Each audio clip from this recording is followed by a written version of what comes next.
I would like to now invite the Honorable AG to please open the press conference. Thank you, and Bula Vinaka, everybody. It's great to be here, of course, at the refurbished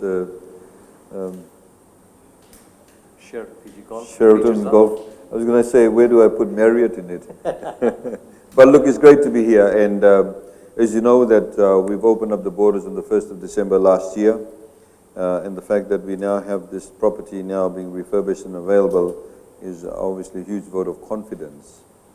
From an economic perspective and overall growth projection perspective, the tourism sector, as you know, is critically important to our economy, contributes about 40% towards our GDP. And with the borders opening, it's critically important that we have all our properties running full stream.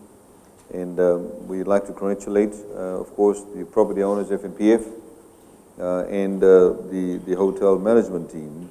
They both have put in a fantastic effort to bring it up to the stage where we are today, and I'm sure that it will continue to do well.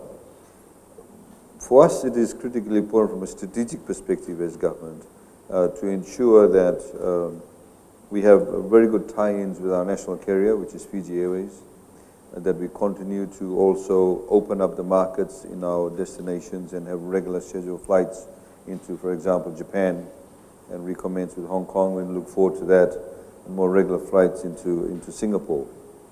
And as we've had discussions with Fiji Airways, there's opportunities to going into new source markets, which currently Fiji Airways does not fly into, and we look forward to that also. I'd like to also mention that we need to build a lot more, again from a strategic perspective, a lot more opportunities for tourists to enjoy Fiji a lot more, which means in a nice way get them to spend more of their money in Fiji, where we have a lot more activities, a lot more participation, for example, in the local economy with the villages and tours, inland tours, etc. That's really important for us. The last point I'd like to make is that if you've seen the restaurant, the upgrade of the restaurant, it does go to show the enormous opportunities we have in the food and beverage area, in particular in food, in using Fijian food, Fijian grown food, to be able to not just promote our food, but also provide sustained livelihoods to many Fijians, because ultimately from a government perspective, that's what we want. We don't only want revenue, but we also want sustained livelihoods for ordinary Fijians. So congratulations to both the teams, and of course, Niraj, of course, has been very much involved in this. He's been the person on the ground, and I'd like to congratulate him and his team, and of course FNPF too at the same time. And the management that sits in Sydney too, I'd like to congratulate them too. We look forward to a more in-depth and holistic approach to developing the tourism sector, because we need to ensure that all the different participants in the tourism sector collaborate and work in cooperation with each other to ensure that we have sustained livelihoods. Naka, thank you. Thank you, David. Members of the Marriott team and members of the media, thank you. On behalf of the FNP board as well as the chairman for Marriott Hotel Properties, I've got a great pleasure in talking about the refurbishment of Sheraton. The total refurbishment cost was about 78.9 million, which was divided into various categories in different phases. Pre-ADB works in 2019 amounted to about $24.3 million. Accommodation upgrades, $25.6 million. Public area upgrades, $22.5 million, and other refurbishments amounted to about 4.6. Now, of course, this came at a very difficult time.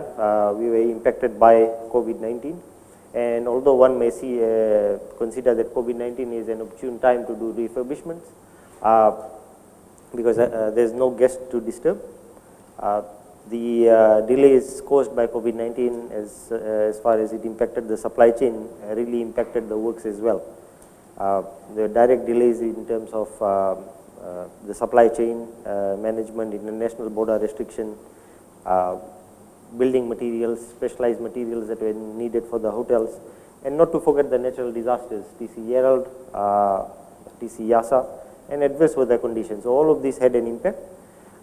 We also very susceptible to climate events. The cyclones that battered the hotel meant that we had to put up a new seawall that you'll see right out there. This was to make sure that we adapt to the impacts of climate change. And as far as the reopening is concerned, we thank the government of Fiji for its handling of the COVID-19 pandemic and giving international visitors the comfort that Fiji is a safe destination in terms of COVID safety. Reopening signifies new beginnings, new chances and new opportunities, and we are deeply grateful to the Fijian government as well as to our partners, Marriott International, for the work that they've been doing. Vinaka.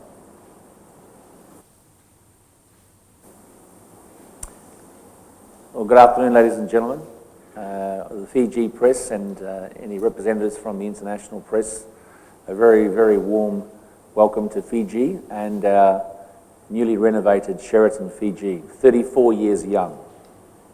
Let me acknowledge on the panel Attorney-General, who's been a great friend to tourism, a great supporter.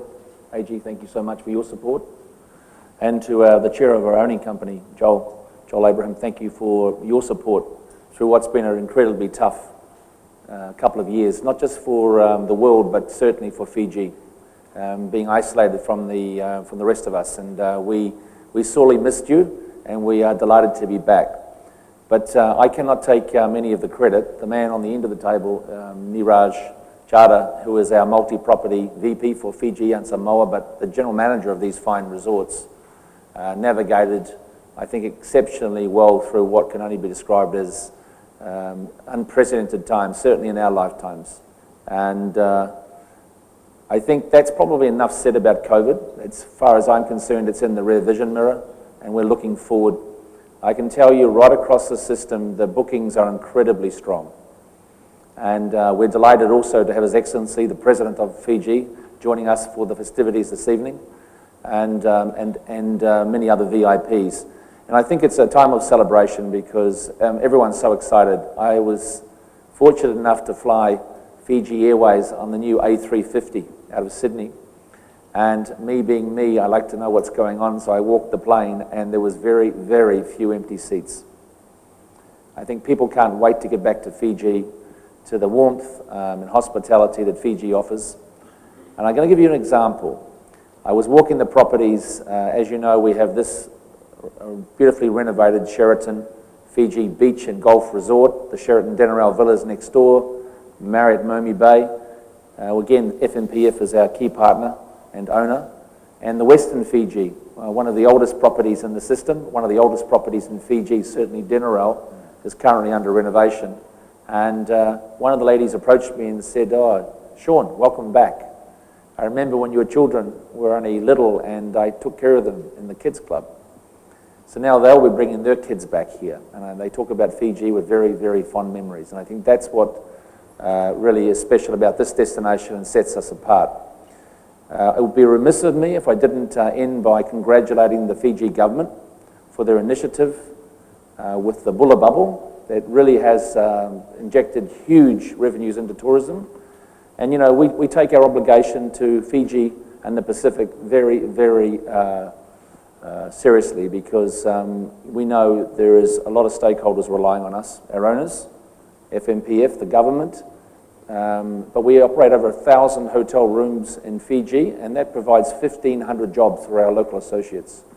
So, Bula Vinaka, thank you for keeping the Fiji spirit alive, and I'm just delighted to spend a week in Fiji. Things moving a bit slower on Fiji time, and I'm very happy with that. Vinaka.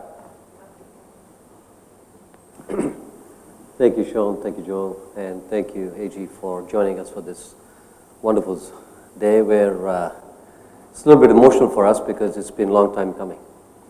And when you walk around the place and see happy faces and guests and many associates love coming to work here and sort of taking care of our guests, it's really what we joined the industry for. But that set aside, I just briefly want to talk about 3 points. First of all, a little bit for the investment. And of course, Joel gave you a flavor of the money that was spent. This money obviously has some fabulous rooms, great restaurants, excellent public areas. But I'd like to make a point that there's a lot of money that's been spent in our heart of house areas, which means our people working at the Sheraton and living true to our core value of putting people first, they can have the best of facilities available to them and the best of resources available to them, so they can take great care of our guests. The second one, of course, is it was, I think, in 2020, where I saw some unprecedented level of collaboration, championed by the government, certainly assisted by Fiji Airways, and the industry joined hands together to develop a program with CEC, or what the new framework would look like should Fiji reopen at any given point in time. The industry was proactive. There was a lot of support. The tourism recovery team worked relentlessly to make sure when we do open up, we would take care of our guests, and that the brand Fiji is Open for Happiness would be in great hands. And the last but not least, I'd like to take the opportunity to thank the leadership team and, of course, our associates who work tirelessly taking great care of our guests every day. So thank you very much for being here.